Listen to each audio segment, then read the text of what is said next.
Assalamualaikum warahmatullahi wabarakatuh. Salam sejahtera untuk kita semua.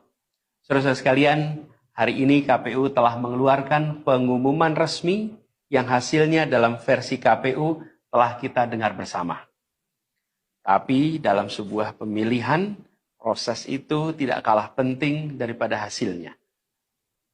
Proses pemilihan itu penting untuk dipastikan terbuka, adil, jujur, bebas dari berbagai macam tekanan. Untuk apa? Untuk menjamin bahwa semua suara yang memenuhi syarat akan didengar dan akan dihormati. Proses pemilihan ini penting untuk dijaga agar memastikan legitimasi, kepercayaan, dan inklusivitas dalam hasilnya. Tanpa proses yang kredibel, legitimasi calon yang terpilih atau legitimasi keputusan bisa menyebabkan keraguan. Maka menjaga integritas pemilihan adalah fundamental untuk kelangsungan demokrasi dan untuk terpenuhinya aspirasi masyarakat secara keseluruhan. Atas dasar itu, izinkan kami menyampaikan pernyataan untuk mendakapi proses pemilu yang sejak awal hingga saat ini. Saudara-saudara sekalian, sepanjang perjalanan Pilpres kali ini, sejak awal kita semua telah melihat dan menemukan begitu banyak ketidaknormalan, kekurangan, dan pembiaran terhadap proses yang tidak wajar, yang tidak pernah terjadi sebelumnya dalam sejarah bangsa ini. Sudah menjadi rahasia umum, berbagai kekurangan ini telah kita temui sejak jauh sebelum pencoblosan.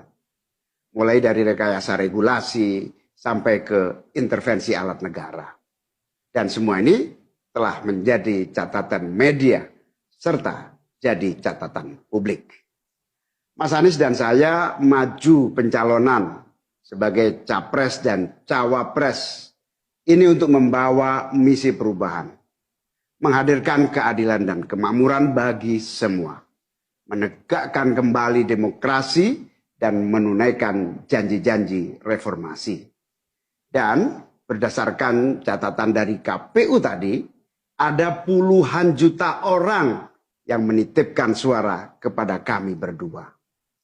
Maka demi memperjuangkan suara mereka yang percaya pada perubahan dan tetap teguh hingga akhir, kami memutuskan meminta tim hukum Timnas Amin untuk maju ke Mahkamah Konstitusi dan menyampaikan kepada majelis hakim serta publik luas tentang berbagai kekurangan dan penyimpangan yang telah terjadi selama proses Pilpres kali ini. Terlalu banyak temuan-temuan tentang proses demokrasi yang tidak berintegritas ini yang telah dikumpulkan oleh tim hukum Timnas Amin.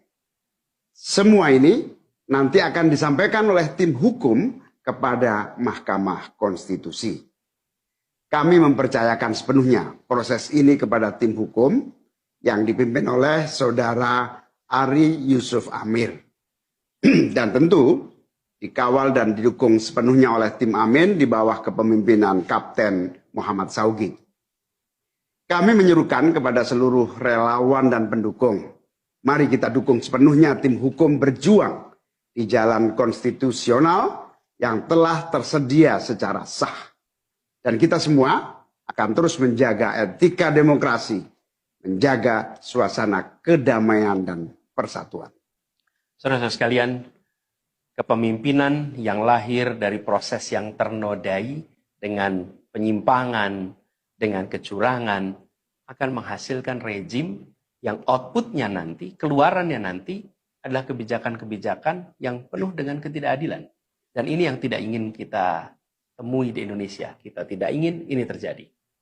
Dalam prinsip negara demokrasi modern, ketika melihat ketidaknormalan, ketika melihat penyimpangan demokrasi, maka langkah yang dilakukan bukanlah marah-marah lalu melakukan agitasi kepada publik. Tapi langkah yang dilakukan adalah mengumpulkan semua sinyalemen, semua bukti-bukti untuk kemudian nanti dibawa ke depan hakim, ke depan Mahkamah Konstitusi.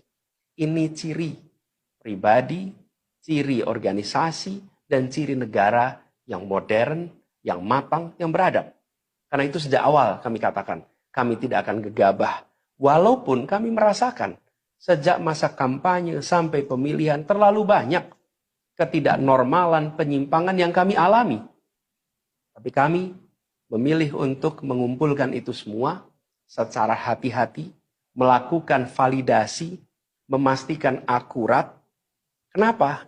Karena kita ingin negeri ini, negara tercinta kita ini terus maju makin matang dalam berdemokrasi, makin matang dalam bernegara. Dan ini kita kerjakan dengan keseriusan. Kita tidak ingin proses demokrasi yang terjadi membuat kita mundur mendekati masa prareformasi. Karena itulah kita menjaga semua proses ini secara baik, secara tertib. Walaupun itu semua kita lakukan, akan ada saja yang berusaha merendahkan usaha konstitusional ini. Ada saja yang nanti akan mendegradasi usaha konstitusional ini. Seakan ini adalah sikap penyangkalan dan tidak mau menerima kekalahan. Izinkan kami tegaskan di sini.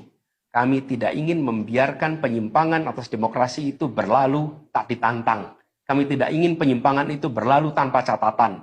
Kami tidak ingin ini menjadi presiden yang buruk bagi generasi-generasi yang akan datang. Biarlah cukup berhenti sampai di sini. Jangan ada pembiaran. Bila penyimpangan, pelanggaran dibiarkan, dia menjadi kebiasaan. Bila kebiasaan dibiarkan, dia menjadi budaya. Kita tidak ingin budaya demokrasi kita penuh dengan ketidaknormalan. Kita ingin mengembalikan demokrasi kita menjadi demokrasi yang penuh dengan kewarasan. Demokrasi yang mengedepankan adab. Ini yang harus kita kerjakan. Karena itulah kenapa kita memilih jalur ini. Karena kita ingin agar pengalaman ini nantinya tidak menular. Tidak menular kemana? Ke pemilihan-pemilihan berikutnya. Baik pilpres, nanti akan ada ratusan pilkada, akan ada pileg tingkat 1, tingkat 2, yang tidak boleh mengalami yang pernah kita saksikan sama-sama. Walaupun kami sadar, kita ini dalam situasi yang tidak normal. Banyak yang menyampaikan kepada kami, bahwa kemungkinan untuk bisa mendapatkan keadilan itu, kemungkinannya amat kecil.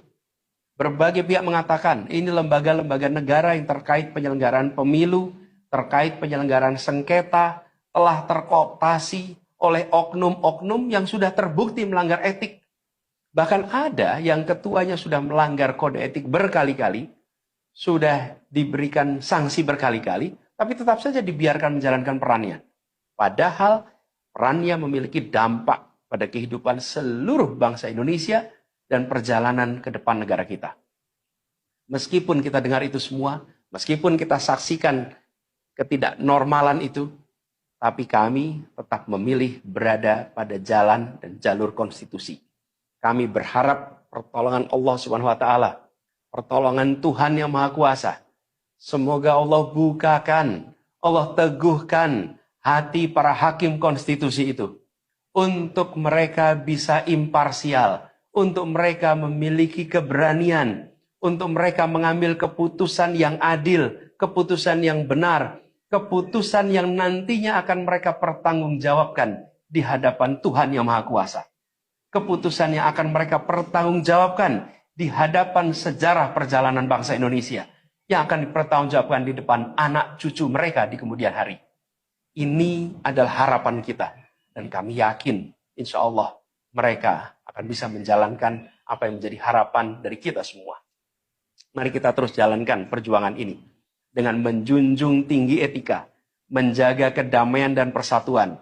Kita dukung langkah tim hukum, dan kita biarkan segala temuan itu nantinya disampaikan dan menjadi rekam sejarah yang tercatat secara resmi dalam lembaran risalah-risalah Mahkamah Konstitusi Republik Indonesia.